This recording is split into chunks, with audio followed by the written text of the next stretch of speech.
Halo guys, tujuan pertama dari vlog ini yaitu ke wisata Batik Trusmi. Batik Trusmi ini merupakan salah satu batik yang terkenal di Indonesia. Lokasi pembuatannya terdapat di Kecamatan Pleret, sekitar 4 km dari arah barat kota Cirebon. Dan di Batik Trusmi ini kita juga bisa belajar membatik secara langsung, dibantu oleh para tour guide dari Batik Trusmi tersebut. Di sini alat dan bahan yang diperlukan untuk membatik telah dipersiapkan seperti si manis ini. Si manis ini merupakan cairan yang digunakan untuk membuat batik tulis, serta canting dan kain untuk membatik. Dan ternyata mengaplikasikan canting untuk membuat batik tulis itu tidak sesulit yang aku bayangkan loh guys. Dan siapapun, semua kalangan, semua generasi, aku yakin bisa dengan mudah membuat batik, apalagi batik tulis ini. Jadi mari kita sama-sama melestarikan keberagaman budaya Indonesia, seperti salah satunya membatik. Dan batik yang telah kita buat ini bisa banget kita bawa pulang sebagai souvenir setelah melewati beberapa proses, seperti salah satunya pencelupan dan pengeringan. Kalian tahu gak sih bahwa tradisi membatik di Trusmi ini sudah ada sejak zaman Kerajaan Cirebon loh. Dan batik Trusmi ini memiliki ciri khas yang berbeda dengan berbagai macam motif yang terinspirasi dari alam dan budaya setempat.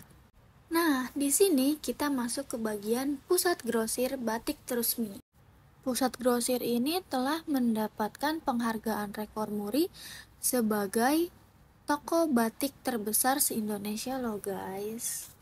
Di pusat grosir ini kalian bisa menemukan berbagai macam jenis batik, souvenir, serta makanan oleh-oleh khas Cirebon. Pusat grosir ini juga tempatnya amat sangat ikonik dengan budaya Indonesia. Cukup sampai di sini. Dan mari kita lanjut ke destinasi yang kedua. Let's go!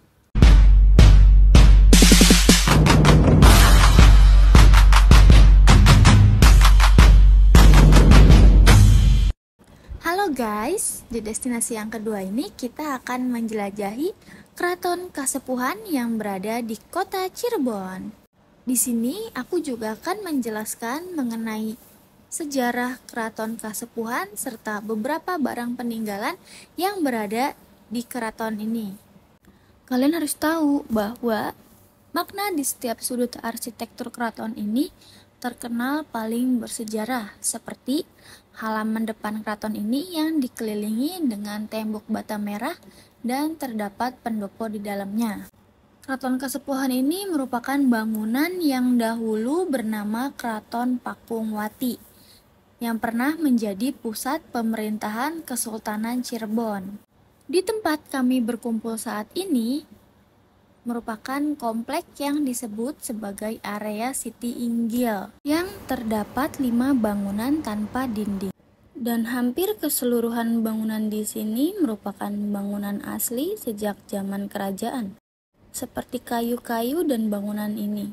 Namun ada beberapa bagian yang telah diubah. Alasan dirubah karena rusak dimakan oleh waktu. Keraton Kasepuhan memiliki 2 buah pintu gerbang. Pintu gerbang utama Keraton Kasepuhan terletak di sebelah utara dan pintu gerbang kedua berada di selatan komplek.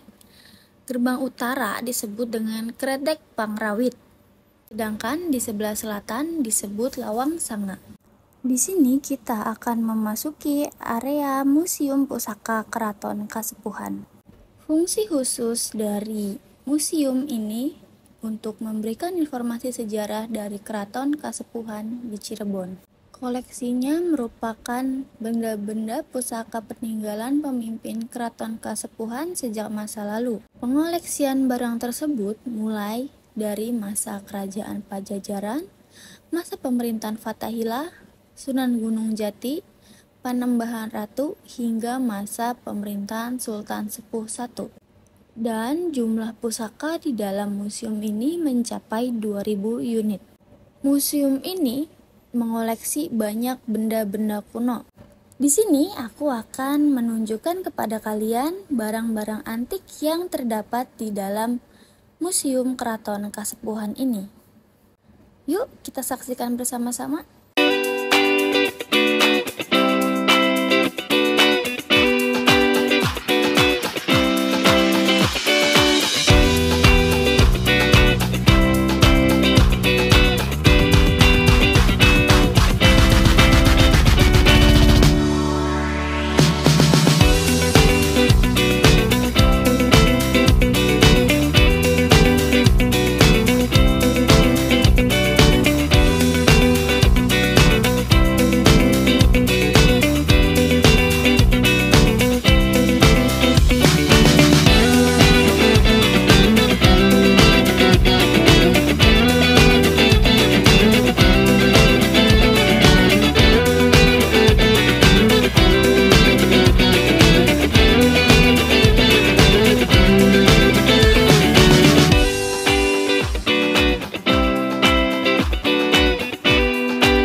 Setelah mengelilingi museum, kita memasuki ke area utama Keraton Kasepuhan.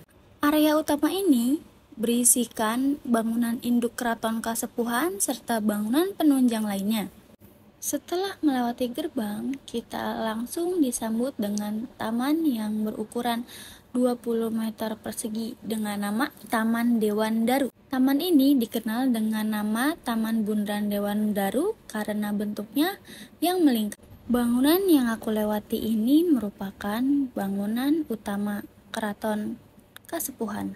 Dan sekarang aku sedang menuju ke kawasan bangsal keraton.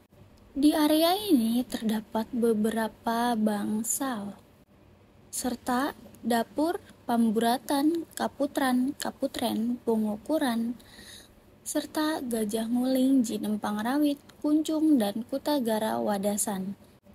Yang waktunya tidak cukup apabila aku jelaskan di sini. Namun kalian masih bisa mengetahui penjelasannya dari internet. Vlognya akan diakhiri sampai di sini. Mohon maaf sebesar-besarnya apabila ada kesalahan mengenai sejarah dan pemaparan sejarah dari Keraton Kasepuhan ini. Terima kasih sudah menonton dan sampai jumpa.